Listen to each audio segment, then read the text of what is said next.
শেখ হাসিনা ক্ষমতাচ্যুত হওয়ার পর বাংলাদেশে একাধিক বড় পরিবর্তন আনা হয়েছে, যার মধ্যে অন্যতম ছিল শেখ পরিবারের নামে প্রতিষ্ঠিত বিশ্ববিদ্যালয় সহ দেশের অর্ধশতাধিক স্থাপনার নাম পরিবর্তন করা। আওয়ামী লীগ সরকারের ফ্যাসিবাদী শাসনের একটি প্রতীক হিসেবে আখ্যায়িত করে ধানমন্ডি ৩২ নম্বরের বাড়িটি, যা শেখ মুজিবুর রহমানের স্মৃতি জাদুঘর ছিল, সেটিও ভেঙে গুড়িয়ে ফেলা হয়েছে। এছাড়া তার অসংখ্য ভাস্কর্য এবং মোরালও ধ্বংস করা হয়েছে।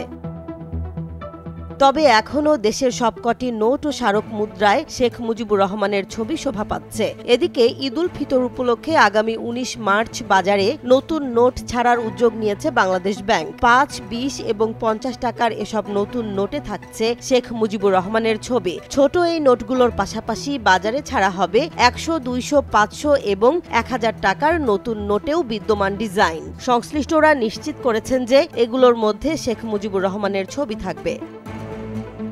তবে নতুন নোট বাজারে ছাড়ার ব্যাপারে বাংলাদেশ ব্যাংকের কর্মকর্তাদের মধ্যে ক্ষোভ দেখা দিয়েছে।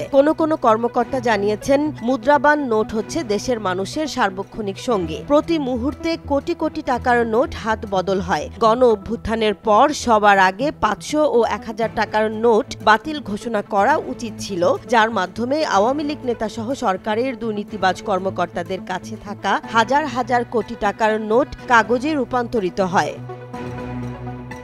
তখন নতুন ডিজাইনের নোট বাজারে ছাড়লে নোট থেকে শেখ মুজিবুর রহমানের ছবিও বাদ পড়ত। কিন্তু বাংলাদেশ ব্যাংক সেটি না করে গণ অভ্যুত্থানের ৭ মাস পর বাজারে শেখ মুজিবুর রহমানের ছবি সম্বলিত নতুন নোট ছাড়তে যাচ্ছে। এ বিষয়টি নিয়ে আলোচনা এবং বিতর্ক অব্যাহত রয়েছে, বিশেষ করে কর্মকর্তাদের মধ্যে। ব্যাংক কর্মকর্তাদের মতে, নতুন নোট বাজারে ছাড়া হলেও দেশের অর্থনীতি ও মুদ্রা ব্যবস্থা নিয়ে আরও ব্যাপক পরিবর্তন দরকার।